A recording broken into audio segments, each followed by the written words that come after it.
Assalamu alaikum everyone. I hope you guys are doing good. This is me, Abu Bakr Dilawar. I welcome you all to our latest episode of Founders Kahani. So, as you all know, in Founders Kahani, we always invite different industry leaders, different startup founders from all over the world, so that they can help you out. Their kahani can help you out in your journey, and they can motivate you to start your own entrepreneurial journey. So today, we have a very interesting guest with us with a very interesting topic. I guess it's the most important topic if you are doing any kind of a business. Maybe it's a service business or a product based business. So the sales are the most important part of any kind of a business. So today we have a guest who is an expert of sales.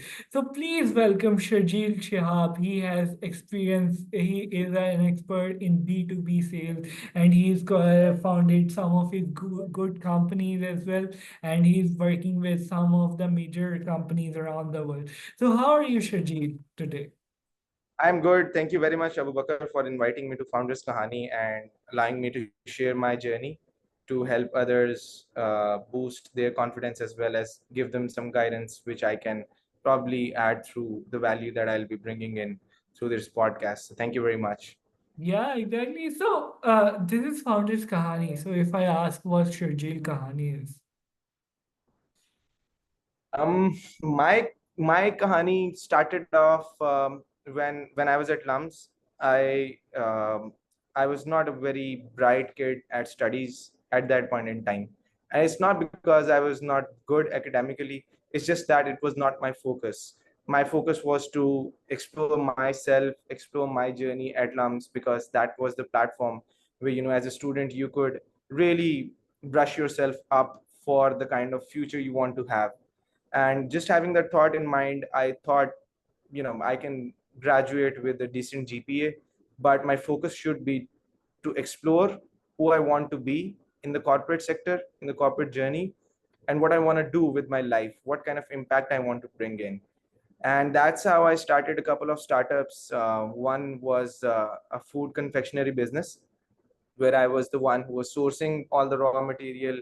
I was the one making the sweets, and then I was the one delivering those as well. So that's how it started, and it was always a hunger for money as well that has always driven me, and sort of like an urge for encouragement and recognition that at that point in time drove me. But then again, when I graduated from Lums, because my GPA was not at par, no MNC could take me.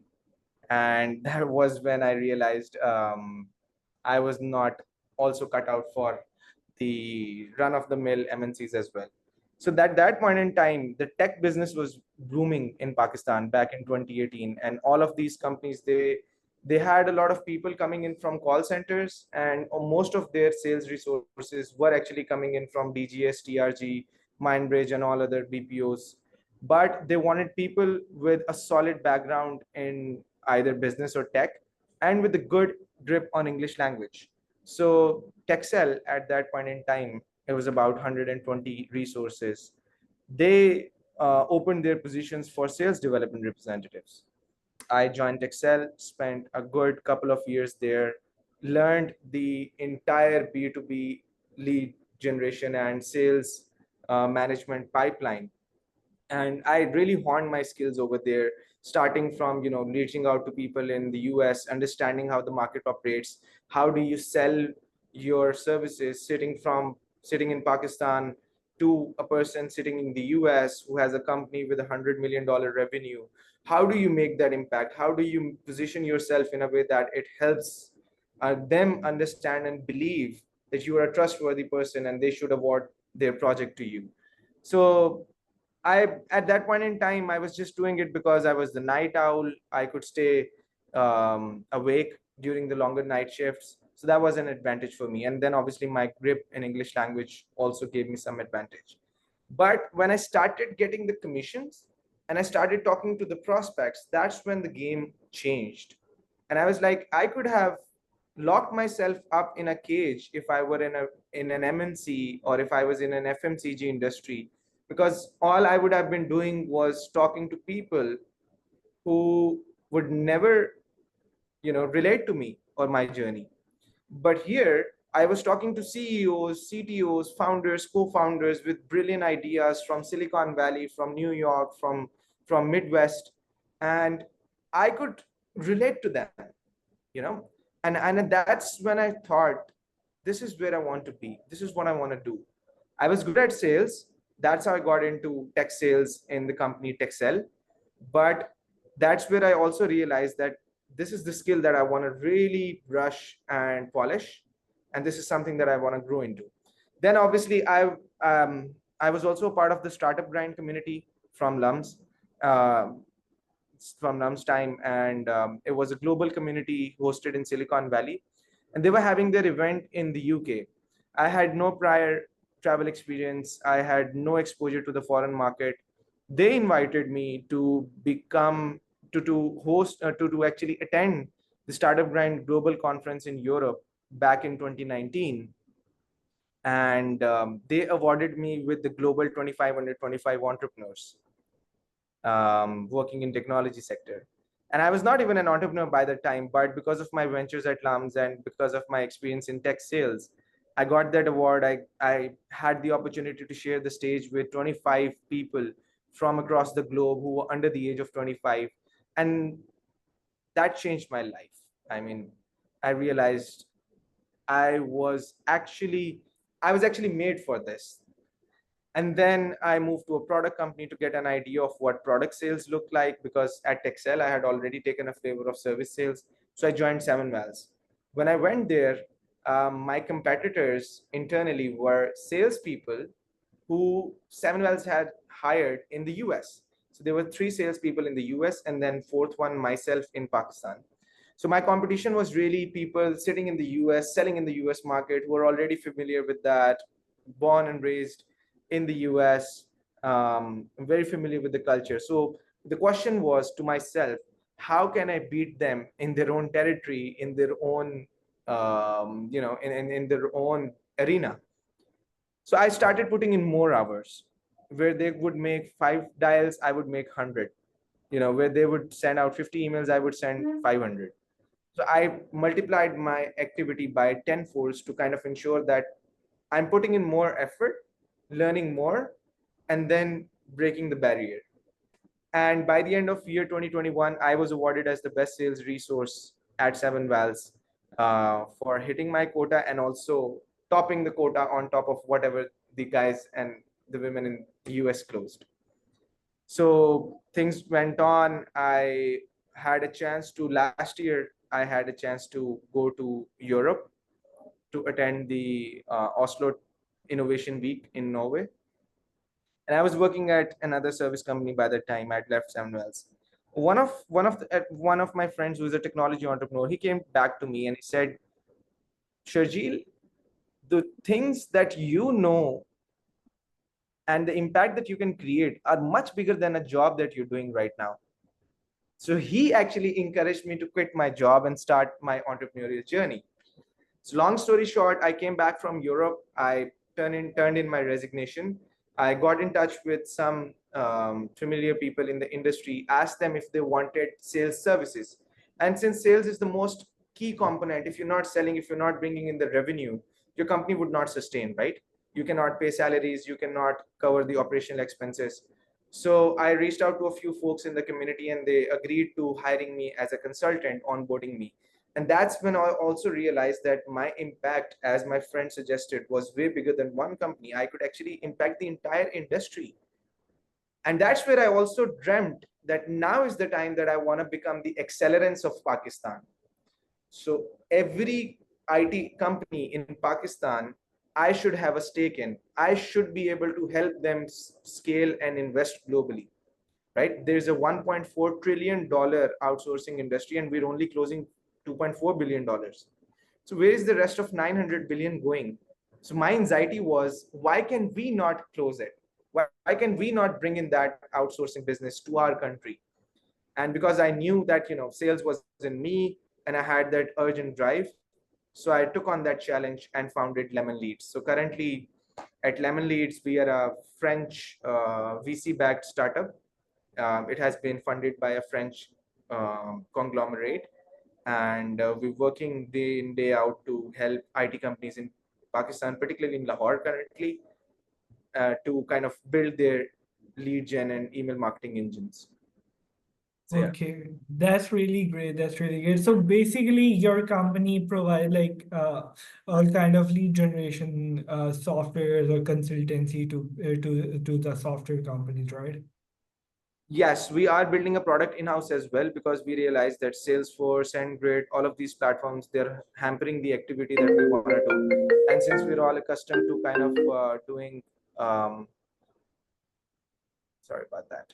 So we're accustomed to doing sales in a mass mail kind of activity. So I thought, I should build a product that should allow them to outreach at that scale. So we're building that product. But apart from that, we also host a service wing where I have team members, I have people at Lemon Leads um, who are there to help companies generate leads through LinkedIn, through email marketing, through cold calling. Then we have an entire social media wing that works on building the digital presence of these companies on Clutch, G2, App Futura. And then we have an Upwork team that helps companies with the B2C business. So it's like a service wing that deals with the B2B and B2C, not just lead gen, but also helps them in closing, proposal writing, negotiation. And then a product wing that is solely building a product to assist salespeople. Okay, that's really interesting. That's a very interesting, I think, So you literally have a very good experience in especially B2B sales. So, in today's world, in Pakistan especially and India as well, this service business is a very hard thing because, people got the idea like how big the market is. So everyone is trying to jump onto the service kind of a stuff to get dollars into the country. But the problem here is that like now, after the COVID, the whole world is facing a recession, right? So there is a lot of less business opportunities now available if we compare it before COVID, right? So what's the best way to approach people to Yeah, I develop think services, service-based leads right I now? think I think first thing that we need to realize that the world of generalization is over, Yeah. and is the age of specialization. If a software company comes to me and they say that we can do anything and everything, I don't believe them. You either work on MERN stack or mean stack, or you work on Java. You either build mobile apps or you build web apps. You are either a specialist in the, so there are two types of specializations that I would like to talk about. There's an industry based specialization where you have developed apps for the healthcare businesses or for fintech industry, for education, for supply chain or stuff like that. And you get an idea of what kind of industries you've served by looking at the clients and their industries. And then the second wing is the technology specialization. So you are either a MERN stack expert or a Ruby on Rails expert or a .NET expert. So first things first, the companies now need to realize that the age of generalization is over, and they need to specialize in the industries and the service offerings that they offer. They cannot offer and do everything. And a person who claims that, or a company who claims that, will not be trusted by people in the US, because they want specialists to do their projects, not journalists. Second is to look at the trends. See, if the funding is over, it's a very hard time. And this is according to my research, as well as a lot of different articles that you would find online as well, because I keep on researching on the market to find out what's selling these days, right? Because as a salesperson, it's on me as well, right, to kind of look at what's selling and not be out of that trend. So what's selling in these days is essentially digital transformation. Now, who does digital transformation? What kind of companies go through digital transformation? What exactly is digital transformation? So digital transformation essentially is that companies who actually developed systems before the dot-com bubble, they were on legacy systems, on older technologies, and now looking to move to new technologies. Or they're trying to integrate their older systems with new ones, or they're trying to revamp their old systems, or they want to just entirely shut down their technology and build a new one. Why not people reaching out to companies who want to go through digital transformation if the funding is running dry, right? So because recession is impacting the startups category, not the enterprise category. Why? Because the enterprise will keep on evolving. We live in a corporate world. America is a corporate country, right? So in the US, the business would never stop, even if they're going through a recession. Also, if the startups fundings are drying up, that essentially also means that now only those startups will be funded that can actually provide value. So the startup bubble has burst. As a technology company or as a technology person, as a salesperson, how can you ensure that you can still bring in the startups and their money? So the pitch that I usually use and I really love is that we help companies build clickable prototypes that can help them secure their next funding round. You need to understand the problem that they're going through. It's recession period, they're not getting any funding. And what can you do to ensure that they get funded? So the thing that you can control is your technology, right? So how Yeah. can you do it? So you reach out to founders and you say, hey, I know that the fundings are running dry, but we're in the business of developing such high fidelity mockups that would not cost you a fortune. You can, just pay for them from your pocket money, from your own pocket. And then we can help you connect with the VCs. And because you'll have a good technology roadmap that we can develop for you, along with the design screens that we've done for you, you can actually go out and ask for the money that is required to build that product, and we can help you with the financial feasibility as well. So it really depends, Abu Bakr, on how we are keeping up with the trend. We need to read upon a lot as a salesperson. If you're not reading on the material, if you're not keeping up with the trends, you're not going to sell anything. Yeah, exactly. I think that's a very a key point that you give, that reading is and following the trends is very important, right? So, Of course. so yeah, I 100%ly agree with with your this point that the era of generalization is over. But this is the Pakistani problem. They just need the customer. They will say like, I can do any kind of a thing. I just need a customer, right?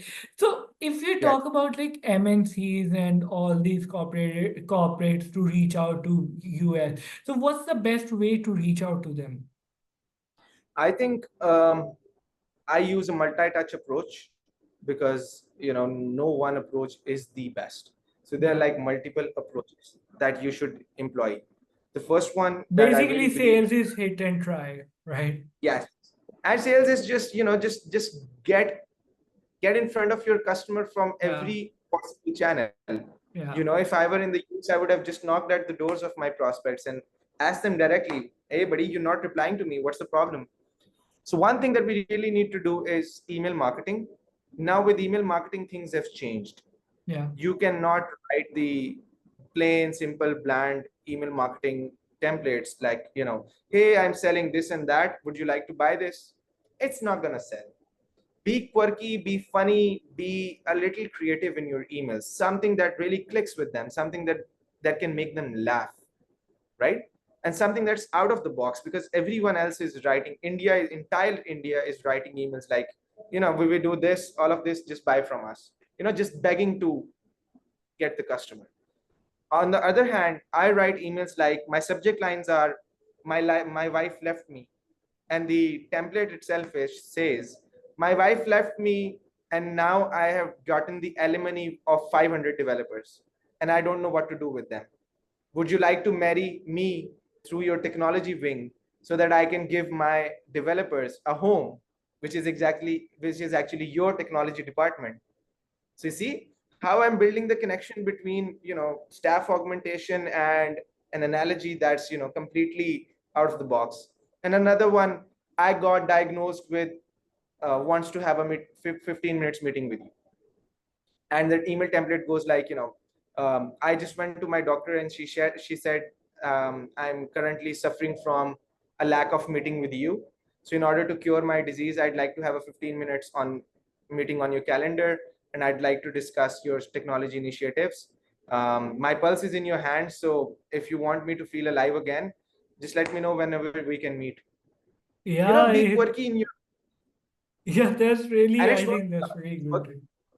Yeah, Also, the other channel that really works for me is LinkedIn. So LinkedIn will never go dry. You have to search for prospects that are, that are really connected to your ICP. And even before that, Abu Bakr, we can talk about all these approaches, but the first thing that we need to figure out is who is our ICP, ideal client profile. Who are we reaching out to? Where do they live? What states do they reside in? What industry do they come from? What designation are they sitting on? And then obviously, what kind of annual revenue do they have? Their entire persona, and then tailor our pitch according to that. And then obviously, cold calling. People say that cold calling is dead, but just a couple yeah, of days ago, I booked an appointment from cold calling for about a $40,000 worth of project. It's not dead. It's just that we're not doing enough activity. And yeah, as a salesperson, if the only thing that makes you a great salesperson is the activity. yeah, exactly, Yes, exactly. LinkedIn, email, calling, everything works. And then just look at the clutch reviews of other companies where the clients have given one-star reviews. And just Yeah, reach out to those people and say, hey, I noticed that you gave one-star review to this company and we specialize in rescue missions. So if they messed up your project, we can take it up and do it for you. yes, There are exactly. so many channels. You just have to be creative. Yeah. So you are also like developing the sales pipeline for different companies. So can you share some of the success stories for which company you created the pipelines for their next $100 Yeah, I mean, I million? cannot be very specific because of the NDAs on their pipelines, but yes, one of the success stories that I had was closing $150,000 blockchain project. The initial amount was 8,000, but the entire project value was about 150,000. And the project was actually with an Indian company already. Half of it was with an Indian company, half of it was with a Philippine company. So I had to actually convince the prospect from, convince them to leave their software development from these countries and bring it to Pakistan. And I did that by comparing the advantages of why Pakistani developers and development teams are better than the Indian market as well as the Philippines market. And other than that, I just today, I sent another proposal to a startup in the US for a client. And we pitched them the exact same thing: design screens that can help them the next funding round. And you know and just today we tested out some very crazy templates last actually yesterday.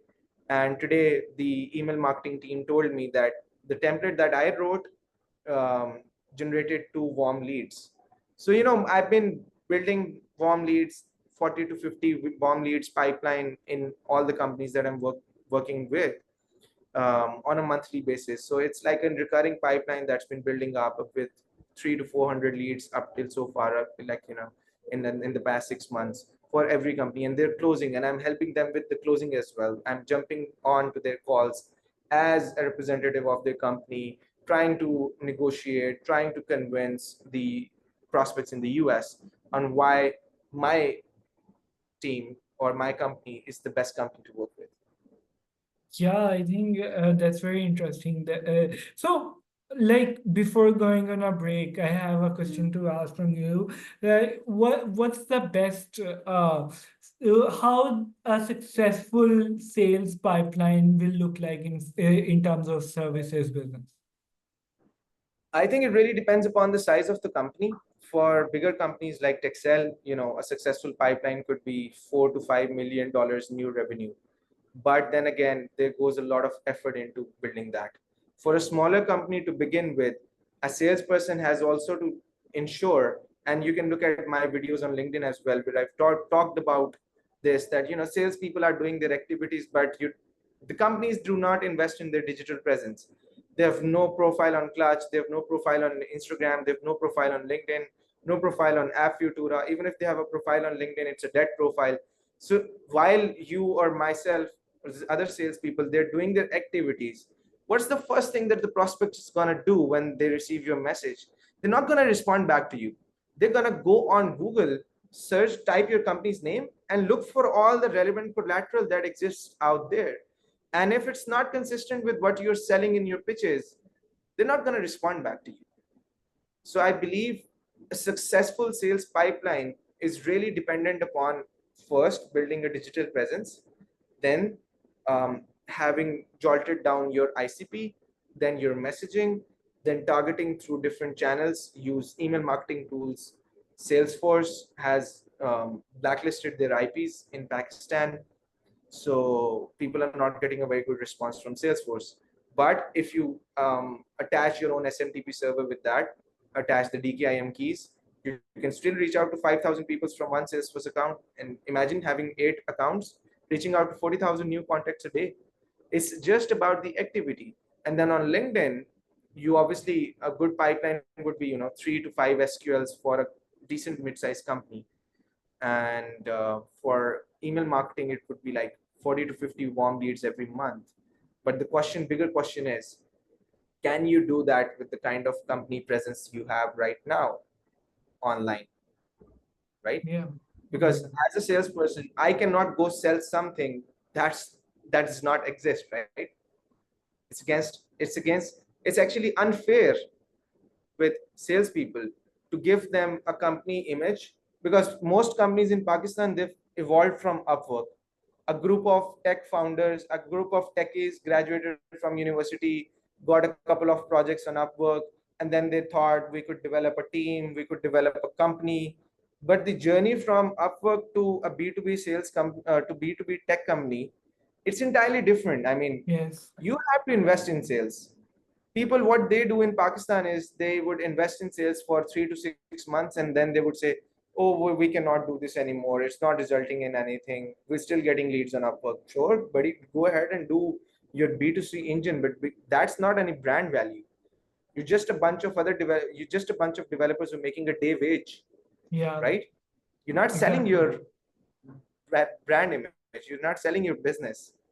Yeah. So yeah, Exactly, exactly. On to the break, we were discussing about most of your strategies for the service business, right? But I yeah, have seen like you are also working with SaaS products, right, as well. So, yes, yes. what are some of the key strategies that you implement when you are developing any kind of sales pitch or marketing strategy for any kind of SaaS product? That's a very good question, actually, and that has prompted me to go back into my experience at Seven Wells as well, and also an experience working with my current French clients who are SaaS businesses. See, the difference, Abu Bakr, is really for the service industry, because of the demand versus the supply difference. There's so much supply and there's less demand. You have to be very competitive and do an outbound activity to kind of go out there in the market and sell to people. For a product, I believe it should sell on its own. And service is not a sustainable business, but a product is. I usually say this, that services are usually provided to fill in the R&D budget for the products, because products have a more sustainable lifetime and lifespan. And for product sales, the most important part is focusing on the inbound strategies. Now, how do you do that? So for products, they usually are different platforms where you can search and compare different products, right? You have to list your product there. You have to list all the features that your product provides, all the benefits that your product would have, and impacts that it would have, either the top lines or the bottom lines. And then list your product on all different tools like Captera, Software Finder, AppSumo, places like that. Then doing the content marketing. So for product, content marketing is very important. While I believe that the paid Google ads do not work for the service industry, in my experience, I think they work really well for the products. So you see the difference between the a service having a trend towards the outbound, and the product SaaS product sales having a trend towards the inbound. Then you need to have your out how to blogs written on your platform. You need to have very crisp videos on step-by-step guides on YouTube, on your platform, on Facebook, on Instagram, everywhere. Just spread your product everywhere. So when I'm launching the Lemon Leads lead generation platform, I'm gonna be all over the place. I'm gonna list my product to anywhere and everywhere I can, and then get reviews on your product. So compared to the service, people buy a product when they believe that other people in the same category have bought it, tried it, and loved it. So if it has worked well for others in the same category, then it would work for them as well, and that's how they buy the product. Then obviously providing, being very open with the. So one of the things that I believe a lot of salespeople do, which do not result in good sales for products, is that they sell the entire product. However, what I used to do, and what I believe my mentor Jeremy Miner, who's a great salesperson, and he's impacted lives of more than 500,000 salespeople. He says, and this is something that I've implemented, which is why I was awarded as the sales best sales resource of 2021 at 7 months. You should not sell your entire product to a person. Talk to them about their problem and map only the features that are relevant to them. Mask the entire rest of the product as something that never existed. So for instance, if it's a platform that, if it's a school that requires Chromebook tracking, so they give out Chromebooks to students at the start of the semester and they take them back when the semester ends. You don't need to sell your enrollment management system. You just need to say, okay, what platform can actually track Chromebooks, even though your platform can do enrollment management, student management, LMS, and parents management, everything of that sort. But you don't sell that to that prospect. You say, okay, so your problem is that you're losing a lot of Chromebooks because it is being tracked manually. They're being tracked manually. With our product, you can give them a tag. You can connect them through the server with our platform, and you can track them automatically. And at the end of the semester, you'll have a list of all the students who have the Chromebooks allocated to, and you can take them back. That's how you will never lose the Chromebooks. And you can also track which Chromebooks are damaged and not. So it's really focusing on the problem. And it also, I think, goes for the service category as well. The difference between selling and consultative selling is, in consultative selling, you understand the problem and you map a solution to the problem. You don't sell your service, you don't sell your product, you sell a solution to a problem. So yes, inbound is very, very important for product. Yeah, exactly, exactly. I think you are absolutely right in this as well.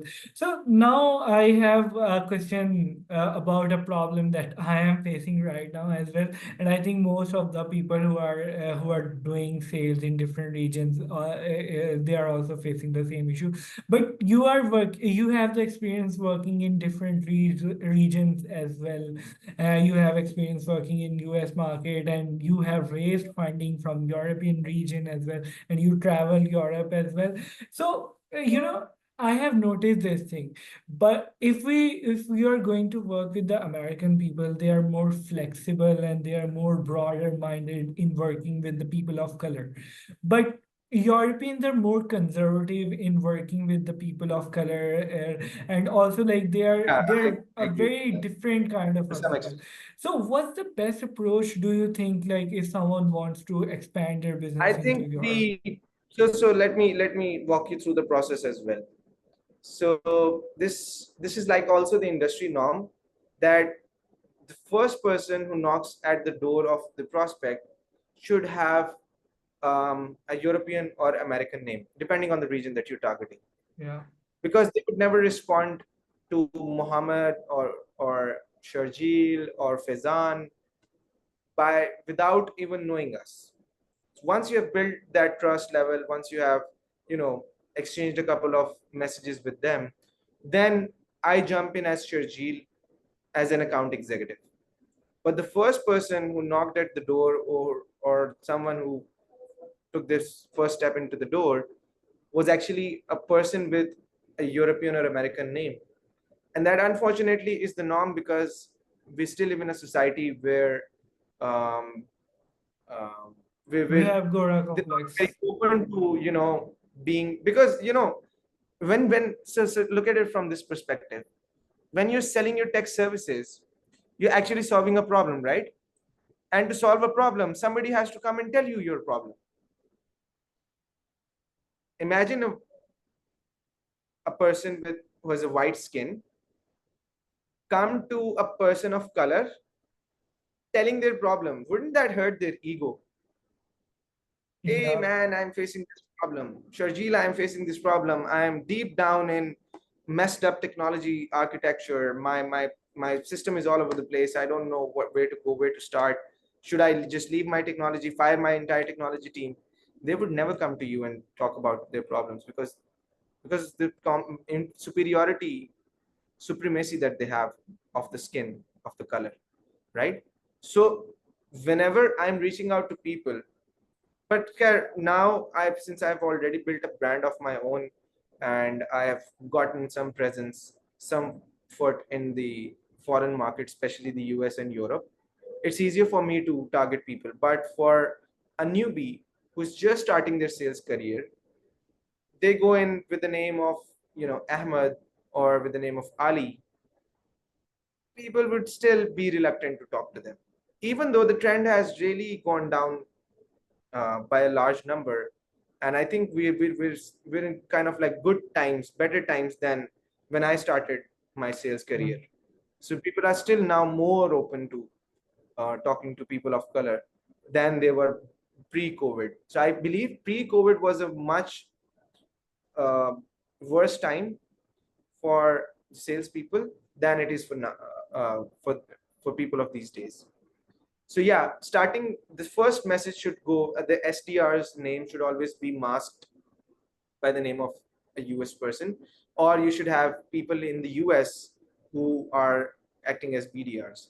Because one of the things that also haunts me, and it's a harsh reality, is as people of color, we've actually given value to the US and European market, but we've also exploited a lot. You see developers working at $5 an hour, just taking a lot of cash from people in the US and then run away. They mess up the projects, the deliveries are not good, the messaging is not at par, the development is not at par, and they're just using these prospects or clients as cash cows to just milk as much cash as they can while not delivering anything. So it's really on the both ends. It's not just their perception of who we are, but it's also the perception that we've driven. But how can we change that as young generation? Because there's going to be a huge gap in the salespeople that we were and in the salespeople that your generation would become. So you can actually take the stance of delivering value, and then also pulling the reins of your development teams on keeping a check on their processes. So yeah, Yeah, we're in interesting that's times very now. interesting. That's very interesting. So, Shajil, in overall this episode, you gave us very interesting information. You tell us about your interesting journey as well. Now, I have a very interesting question to ask from you. This is like the question that I ask from every guest of my podcast as well. So, if I give you a chance to invite three people on your dinner table, dead or alive, who that will be? um Alive would obviously be Jeremy Miner for sure, because he's the sales guru that I've been following, has so much knowledge about how to negotiate, how to convince people. One is going to be Jeremy Miner. Second, dead Martin Luther King Jr., because I'm a fan of his activism and the way he actually rose the voice for people of color. I'm a huge fan of how he stood up, brought a change in the society, because at heart, my goal is to also empower the Pakistani community to kind of, excel in the US market, bring that revenue back into Pakistan. And for that, I'm doing all my efforts. And for that, I think Martin Luther King's Jr.'s presence on the dinner table would really be a life changer for me. Then from life, people who are alive, I think I would also like to invite Elon Musk, because I want to know what does he eat for dinner, what Yeah. keeps his running so fast, right? and just those. Yeah, I think they very interesting. This could be a very interesting dinner One table person actually I discussion. forgot. Well, one person I forgot was actually Princess Diana, Okay. Lady Diana, because she was a very vocal lady, and I believe vocal women, um, and women who are bold, who can actually take a stance for themselves, and utilize their position of power to kind of bring a change. They're very important for our community. I think more than us, if I have 10 women on my team, they can do way better than 10 men on our team, because according to the women theory of care, they actually care about the business. The factors of sales, one thing that I forgot to tell you was the most important factor in sales is empathy. Yeah. And according to the women theory of care, women have more empathy. Yes. So, these three would make the best dinner table for me. That Four interesting. actually. Four: Jeremy Minor, Martin Luther King Jr., Elon Musk, and Lady Diana. Okay, interesting, interesting. Thank you so much, Sharjeel, for coming to Founders Kahani today. We had a very, very amazing and insightful episode. I personally Thank you learned very a lot of things, but I have a lot of questions to ask from you off the camera as well. And I much. have a lot of questions to ask for you. So that's why I'm gonna ask you, like, we should have to do the part two of this podcast as well, because there are still many of the topics, many of the confusions that we still can discuss. So let's plan out it soon as well. And at the Absolutely. end, if you have any message for the young people who jumping into the business of sales and who wanted to jump into the software Yeah, service businesses.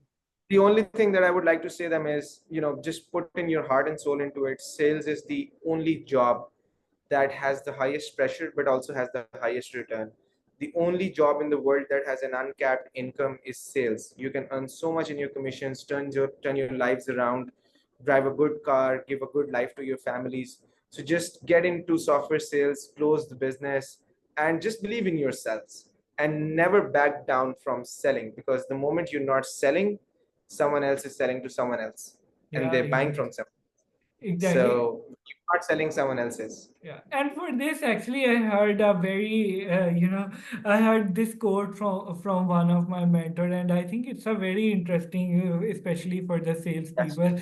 It's in Urdu, so it says like, "जिसने की शर्म उसके फूटे करम." Of course. Yeah. Just to sum Yeah. that up. Yes. Yeah, exactly. So thank you so much, guys, for listening to Founders Kahani today. I hope you enjoyed our episode. Please share your feedback with us as well, and see you next time with an amazing guest. Allah Hafiz.